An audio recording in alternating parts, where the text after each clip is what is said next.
Hello friends, मैं शंकर स्वागत करता हूं आपके अपने यूट्यूब चैनल शंकर एजुकेशन अड्डा में। दोस्तों, इस वीडियो में हम लोग देखने वाले हैं एमए फोर्थ सेमेस्टर जियोग्राफी। आपका फर्स्ट पेपर है जिसको आप बोलते हैं एग्रीकल्चर जियोग्राफी यानी कृषि भूगोल। और यह ज़रूरी नहीं है कि जहां पर आप पढ़ रहे हैं वहां पर कृषि भूगोल को फोर्थ सेमेस्टर में ही रखा गया हो, यानी एग्रीकल्चर जियोग्राफी को फोर्थ सेमेस्टर में ही रखा गया हो। आप चाहे एमए कर रहे हैं चाहे बीए कर रहे हैं, एमए बीए के किसी भी सेमेस्टर में हैं या फिर कोई भी कोर्स आप कर रहे हैं, अगर आपके सिलेबस में एग्रीकल्चर जियोग्राफी यानी कृषि भूगोल है तो यह वीडियो आपके लिए बहुत ज़्यादा कारगर होने वाली है। ठीक है ना। दीर्घ उत्तरीय प्रश्न देखेंगे, ध्यान देना। प्रश्न क्या है कि कृषि में तकनीकी परिवर्तन की भूमिका को स्पष्ट कीजिए, या फिर कृषि में तकनीकी परिवर्तन से क्या क्या लाभ हुए हैं उसके बारे में बताना है, या फिर कृषि में यंत्रीकरण के लाभ को समझाइए। ठीक है ना। या फिर कृषि में यंत्रीकरण के भूमिका को समझाइए। तो उसके लिए सब जो भी प्रश्न मैं बताया हूँ उसका आंसर यही आपको लिख के आना है। काफ़ी महत्वपूर्ण प्रश्न है, हर बार पूछा जाता है, इस बार भी पूछा जाएगा, तो वीडियो को अंत तक जरूर देखिएगा। चलते हैं, आगे बढ़ते हैं देरी न करते हुए। देख लेते हैं भैया उत्तर में क्या लिखा गया है कि कृषि में तकनीकी परिवर्तन से निम्नलिखित लाभ हुए हैं। ठीक है ना। क्या है? कृषि में तकनीकी परिवर्तन से निम्नलिखित लाभ हुए हैं। कौन कौन से लाभ हैं देख लेते हैं। पहला क्या कह रहा है? बड़े पैमाने पर कृषि मितव्ययिताएं। ठीक है ना। क्या कह रहा है? बड़े पैमाने पर कृषि की मितव्ययिताएं। मितव्ययिताएं का मतलब क्या हो गया कि भैया बचत एक तरीके से कह सकते हो, यानी कम खर्च में अधिक से अधिक उत्पादन। ठीक है ना। इस तरीके से कह सकते हो कि भैया आपका खर्च भी कम हो और आपका जो संसाधन है उसका पूर्ण तरीके से उपयोग भी हो जाए, यानी बचत भी हो सके उसकी। ठीक है ना। इस तरीके से आप कह सकते हो। तो लिखा गया है कि कृषि में यंत्रीकरण होने से, ठीक है ना, यंत्रीकरण होने तथा तकनीकों में परिवर्तन आने से मिलने वाली संभावित बचतें जो हैं भैया वो कृषि को प्राप्त होने लगी हैं। ठीक है ना। मतलब कृषि में यंत्रीकरण जब से आया, यानी तकनीकों में परिवर्तन जब से हुआ, तब से भैया कृषि में संभावित बचतें आपको देखने को मिलने लगी हैं, कृषि को बचतें प्राप्त होने लगी हैं। ठीक है ना। आगे क्या कह रहा है? मशीनें तेजी के साथ कार्य कर सकती हैं। भैया जो मशीनें हैं वो तेजी के साथ सही तरीके से क्या करती हैं? कार्य करती हैं। ठीक है ना। आगे लिखा गया है मानव तो बहुत ही थोड़ा उत्पादन कर सकता है, परंतु यंत्रों की सहायता से बहुत अधिक उत्पादन किया जा सकता है या इंसान कर सकता है। ध्यान देना, अगर मानव की बात करें तो अपने जो है उसका जो सामर्थ्य है उससे, उस शक्ति से वो बहुत कम उत्पादन कर सकता है। लेकिन अगर यंत्रों की सहायता ली जाए तो यंत्रों की सहायता से यंत्रों का प्रयोग करके जो मनुष्य हैं वो अधिक से अधिक उत्पादन कर सकता है। उदाहरण के लिए जैसे मान लीजिए किसी जितनी भूमि पर एक हल तथा एक जोड़ी बैलों के द्वारा 10 दिनों में जुताई का कार्य किया जाता है, उतनी ही भूमि की जुताई जो है एक ट्रैक्टर के द्वारा एक ही दिन में किया जा सकता है। अब ध्यान दो उदाहरण में क्या कह रहा है भैया। मान लीजिए कोई भूमि है, उस भूमि पर जो है अगर हम एक जोड़ी बैल के द्वारा जुताई करते हैं तो लगभग 10 दिन लग जाते हैं। लेकिन अगर वही जुताई हम जो है ट्रैक्टर के द्वारा करते हैं तो एक ही दिन में क्या होता है? आपका काम हो जाता है। ठीक है ना। ये सारी खूबियां मिलते हैं, आपको देखने को मिलता है यंत्रीकरण हो जाने से। ठीक है। अगला क्या है? अगला लाभ क्या है हमारा कि भैया उत्पादन लागत में कमी। क्या है?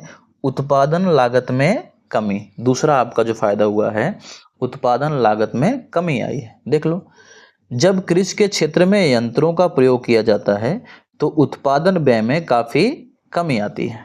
यानी जब कृषि के क्षेत्र में यंत्रों का प्रयोग करते हैं हम, तो इससे क्या होता है? उत्पादन का जो खर्च होता है उसमें काफ़ी कमी आपको देखने को मिलती है।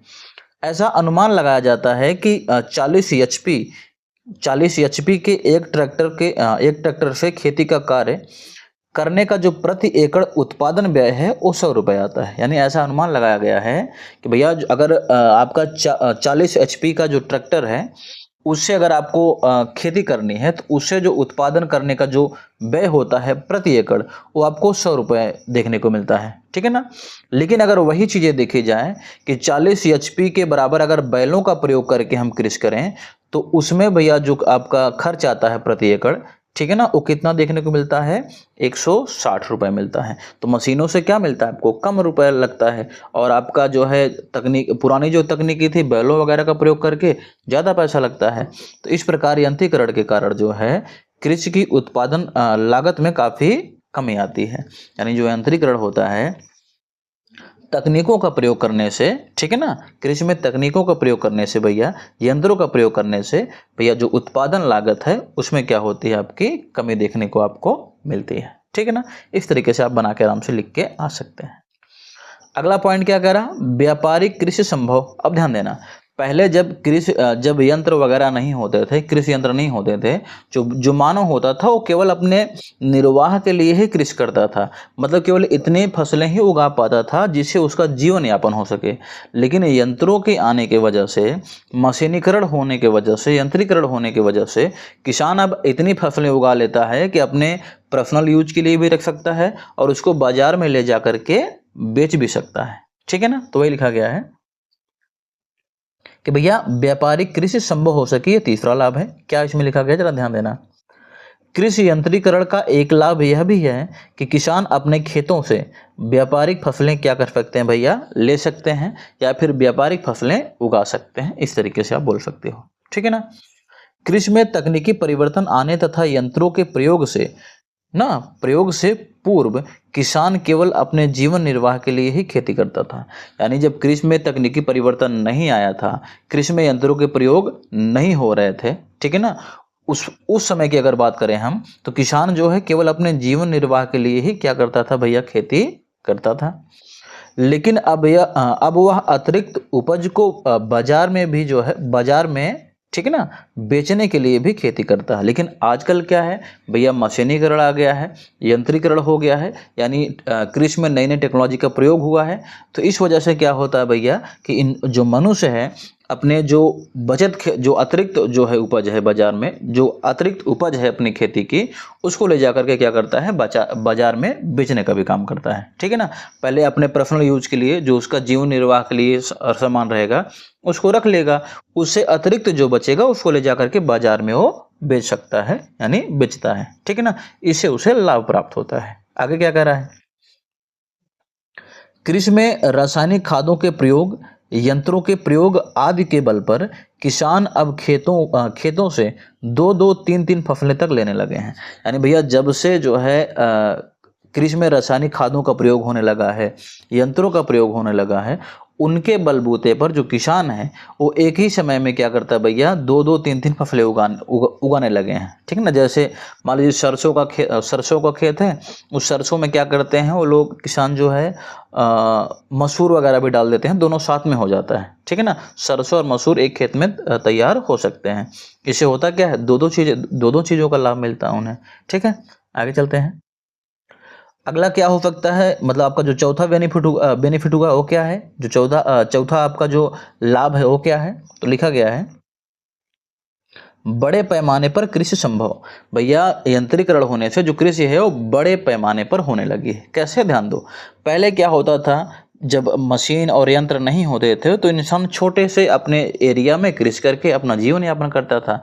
लेकिन मशीन होने के कारण बड़े बड़े खेतों पे आराम से वो बड़े बड़े खेत बना करके बड़े पैमाने पर कृषि करता है। ठीक है ना, तो लिखा गया है मशीनों के प्रयोग से बड़े पैमाने पर कृषि संभव होती है। ठीक है ना, वास्तव में अगर बड़े पैमाने पर कृषि करना है तो कृषि में यंत्रों का प्रयोग करना बहुत जरूरी है। ठीक है, आगे क्या लिखा गया है, मशीनों से बड़े बड़े खेत जोते जा सकते हैं, भारी मात्रा में फसलें काटी जा सकती हैं तथा उपज को मंडी तक शीघ्रता से पहुंचाया जा सकता है। अगर मशीनों का प्रयोग नहीं किया जाए तो इन सब कार्यों में काफ़ी असुविधा होगी। ठीक है ना, आई थिंक इतना आपको क्लियर हो गया होगा। ध्यान दो, आगे बढ़ने से पहले मैं आपसे गुजारिश करता हूं, यदि आप हमारे चैनल पर नए हैं तो चैनल को सब्सक्राइब कर लीजिएगा और इस वीडियो को लाइक करना मत भूलिएगा। और हाँ, इस वीडियो को ज़्यादा से ज़्यादा शेयर करें, क्योंकि पढ़ेगा इंडिया तभी तो बढ़ेगा इंडिया। अभी आप एग्रीकल्चर ज्योग्राफी देख रहे हैं, आप चाहे एमए फर्स्ट सेमेस्टर में है, एमए फोर्थ सेमेस्टर में है, सेकंड सेमेस्टर में है, थर्ड सेमेस्टर में है, एमए बीए के किसी भी सेमेस्टर में आप हैं, प्ले लिस्ट पे जाइए, वहाँ जो है आपको डेटा मिल जाएगा। पॉलिटिकल ज्योग्राफी यानी फोर्थ सेमेस्टर में है तो आपका पॉलिटिकल ज्योग्राफी मिल जाएगा, और भी जो जो चीज़ें होंगी, जैसे एग्रीकल्चर जियोग्राफी हो गया, पॉलिटिकल जियोग्राफी हो गया, ठीक है ना, आपका जियोमॉर्फोलॉजी हो गया, ओशिनोग्राफी हो गया, ठीक है, जियोग्राफी ऑफ रिसोर्सेज हो गए, मतलब जियोग्राफी के सारे पार्ट आपको यहाँ देखने को मिल सकते हैं। तो चैनल के प्लेलिस्ट पर जरूर विजिट करिएगा, ठीक है। चलते हैं आगे बढ़ते हैं। अगला लाभ क्या है भैया, प्रति हेक्टेयर उत्पादन में वृद्धि। यानी भैया जो आपका यानी यंत्रीकरण हुआ है, यंत्र जब से आए हैं, टेक्नोलॉजी में परिवर्तन जब से हुआ है कृषि के क्षेत्र में, तब से भैया जो प्रति हेक्टेयर उत्पादन है उसमें भी वृद्धि हुई है। तो लिखा गया है, जब कृषि में रासायनिक खादों का प्रयोग किया जाता है, कीटनाशक दवाइयों का जो फसलों पर छिड़काव किया जाता है तथा यंत्रों की सहायता से खेती की जाती है, तो एक तरफ उत्पादन लागत में कमी आती है, वहीं दूसरी तरफ उत्पादन बढ़ता भी है, याद रखना, यानी उत्पादन में वृद्धि भी होती है, ठीक है। इस प्रकार प्रति हेक्टेयर उत्पादन में भी वृद्धि होती है।